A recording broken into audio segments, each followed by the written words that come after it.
Assalaamu calaykum waraxmatullaahi wabarakaatu. Dhammaan saaxiibayaal soo dhawaada. Waxaa inoo socday cashirkeena ku saabsanaa conversationka.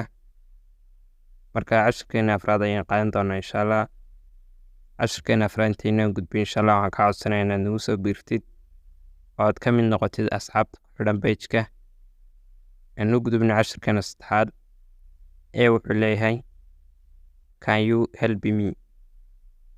Can you help me? Can you help me? Ma i caawin kartaa? B wuxuu leeyahay Of course. What do you need? Of course. What do you need? Dabcan haa. What do you need? Maxaad u baahan tahay? A wuxuu leeyahay How was your day? How was your day?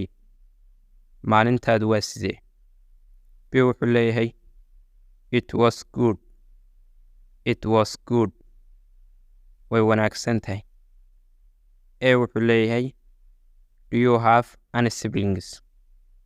Do you have any siblings? Ma haysataa wax walaala ah? Siblings waxaa la dhahaa inamada iyo hablaha marka la isku wada daro ayaa la dhahaa siblings. B wuxuu leeyahay Yes, I have one brother. Yes, I have one brother.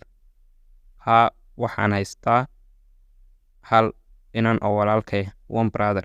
Hal inan oo walaalkay. A wuxuu leeyahay Do you have any pets? Do you have any pets? Ma haysataa xayawaan rabaayada? Pets waxaa la dhahaa xayawaanka rabaayada ee guriga lagu dhaqdo. Marka wuxuu leeyahay B Yes, I have two cats and one dog. Yes, I have two cats and one dog.